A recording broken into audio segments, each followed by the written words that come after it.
My self Neeraj Patel. इस video lecture में हम फोकस और डायरेक्ट्रिक्स मेथड से पैराबोला कंस्ट्रक्ट करना सीखेंगे। डेटा इस प्रकार है। Draw the parabola if distance between focus and directrix is 40 mm. Draw normal and tangent at any point on the curve. तो सबसे पहले हम एक रैंडम लेंथ की डायरेक्ट्रिक्स लाइन ड्रॉ करेंगे।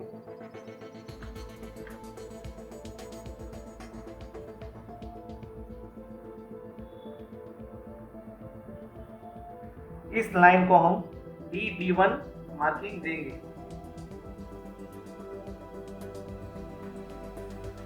अब हम इस डायरेक्ट्रिक्स लाइन पर एक पॉइंट O मार्क करेंगे। So point O is a point on directrix line.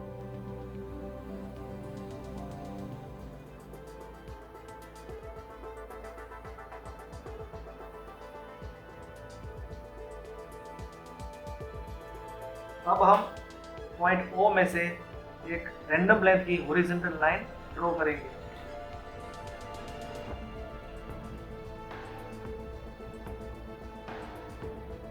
इस प्रॉब्लम में हमें distance between focus and directrix 40 mm दिया गया है।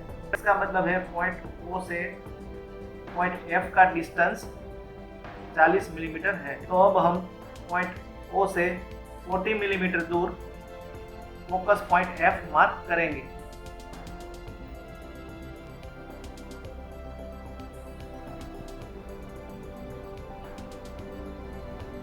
So here F is equal to focus point.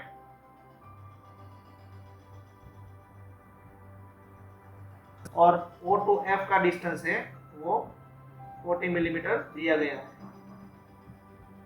इस प्रॉब्लम में हमें एसेंट्रिसिटी की वैल्यू नहीं दी गई है, मगर एसेंट्रिसिटी के कंसेप्ट के मुताबिक पैराबोला की एसेंट्रिसिटी की वैल्यू 1 होती है।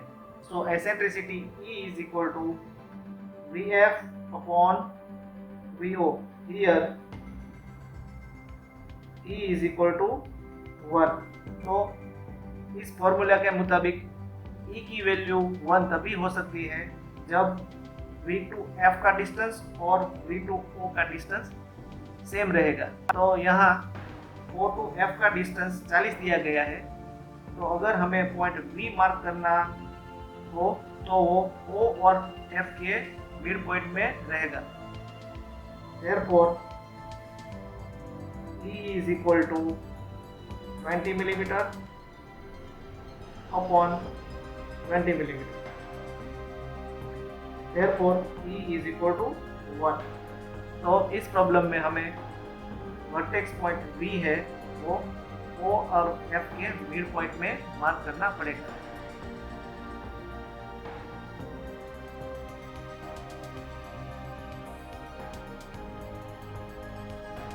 अब हम पॉइंट V में से एक रैंडम लेंथ की वर्टिकल लाइन ड्रॉ करेंगे।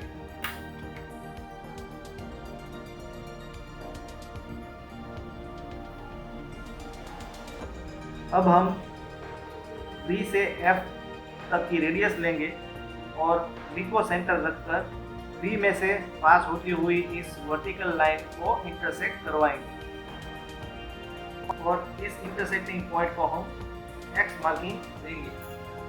अब हम O और X में से पास होती हुई एक लाइन ड्रॉ करेंगे।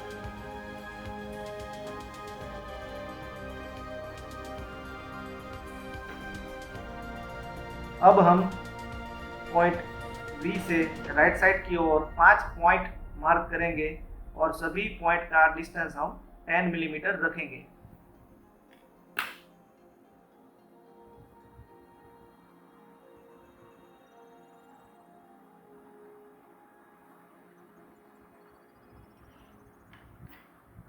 इस सभी पॉइंट को हम 1, 2, 3, 4 और 5 मार्किंग देंगे। अब हम पॉइंट 1 में से एक वर्टिकल लाइन ड्रॉ करेंगे। यह वर्टिकल लाइन OX लाइन को जहां इंटरसेक्ट करेगी वहां हम A मार्किंग देंगे। देन हम पॉइंट 2 में से एक वर्टिकल लाइन कंस्ट्रक्ट करेंगे। ये वर्टिकल लाइन ओ एक्स लाइन को जहाँ इंटरसेक्ट करेगी वो पॉइंट हम बी देंगे। देन हम पॉइंट 3 में से एक वर्टिकल लाइन कंस्ट्रक्ट करेंगे और ओ एक्स लाइन को जहाँ इंटरसेक्ट करेगी वहाँ हम पॉइंट सी मार्क करेंगे। देन पॉइंट 4 में से हम वर्टिकल लाइन ड्रॉ करेंगे और वो और एक्स लाइन को जहाँ इंटरसेक्ट करेगी उसे हम पॉइंट डी देंगे। देन लास्ट में हम पॉइंट 5 में से वर्टिकल लाइन कंस्ट्रक्ट करेंगे, वो ओ एक्स लाइन को जहाँ इंटरसेक्ट करेगी वो पॉइंट को हम पॉइंट ई मार्क देंगे। अब हम ये पॉइंट 1 और पॉइंट ए जितनी रेडियस लेंगे और पॉइंट एफ को सेंटर रखकर इस 1 ए की वर्टिकल लाइन को ऊपर और नीचे आर्क देंगे और इस दोनों पॉइंट को हम P1 और P1 मार्क देंगे।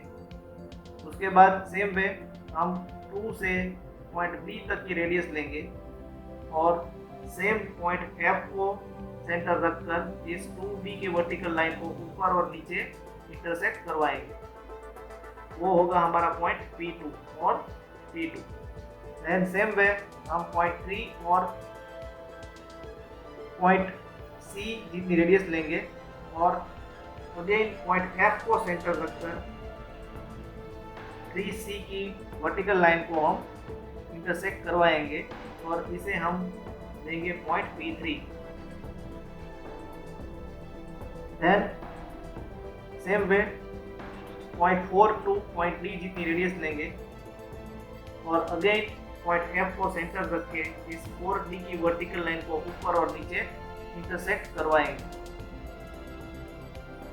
तो ये दोनों जो पॉइंट मिले उसको हम देंगे पॉइंट P4 और लास्ट में हम 5 से पॉइंट E जितनी रेडियस लेंगे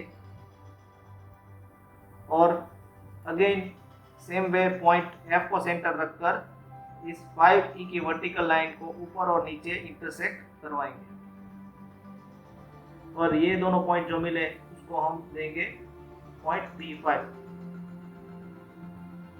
अब हम point V, P1, P2, P3, P4 और P5 को स्मूथ कर्व से जोड़ लेंगे।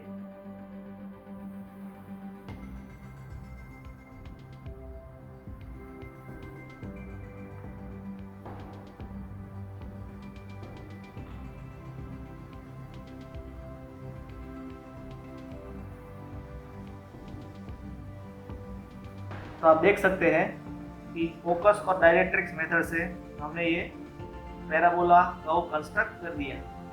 पैराबोला में हम जितने भी पॉइंट चाहे ले लें वो सभी पॉइंट कभी क्लोज नहीं होंगे, इसलिए ये प्रॉब्लम हम 5 पॉइंट लेके यहाँ छोड़ देंगे। अब हम इस कर्व पे किसी एक पॉइंट में से पास होता हुआ नॉर्मल और टेंजेंट कंस्ट्रक्ट करेंगे। तो उसके लिए हम रैंडमली पैराबोलिक कर्व पर पॉइंट Q मार्क करेंगे। देन हम Q और पॉइंट F को जोड़ लेंगे। अब हम इस QF लाइन को इस पॉइंट F में से हम परपेंडिकुलर लाइन ड्रॉ करेंगे। ये लाइन यहाँ डायरेक्ट्रिक्स लाइन को जहाँ मिली इस पॉइंट को हम पॉइंट T मार्क देंगे। अब हम पॉइंट T और Q में से पास होता हुआ टेंजेंट कंस्ट्रक्ट करेंगे।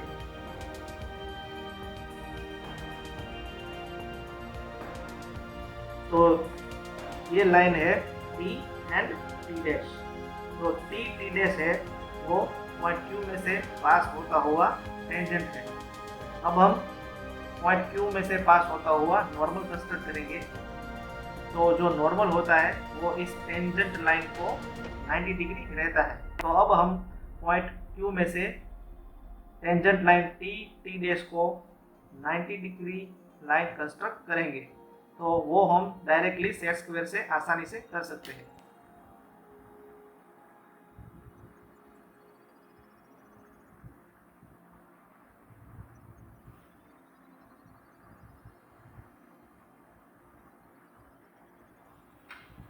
तो ये जो लाइन हमने ड्रॉ की वो है normal line N dash.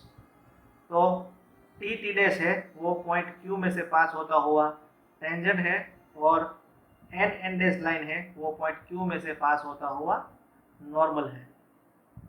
Finally इस प्रॉब्लम में हम डायमेंशनिंग देंगे।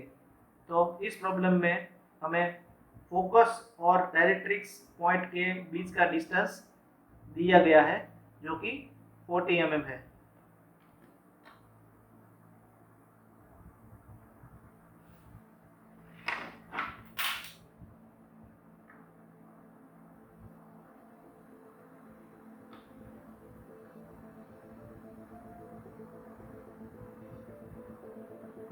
और हमने जो पॉइंट V जो मार्क किया है वो इस फोकस पॉइंट और डायरेक्ट्रिक्स पॉइंट का मिड पॉइंट है।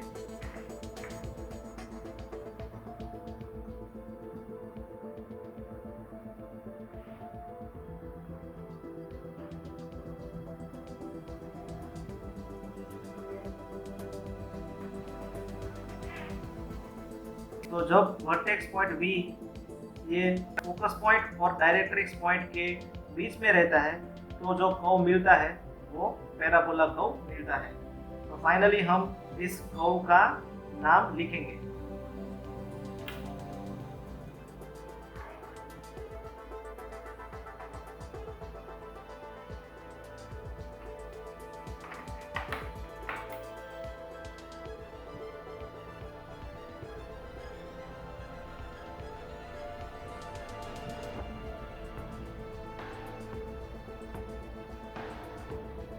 तो इसी के साथ ही फोकस और डायरेक्ट्रिक्स मेथड से हमने पैराबोला कंस्ट्रक्ट कर लिया।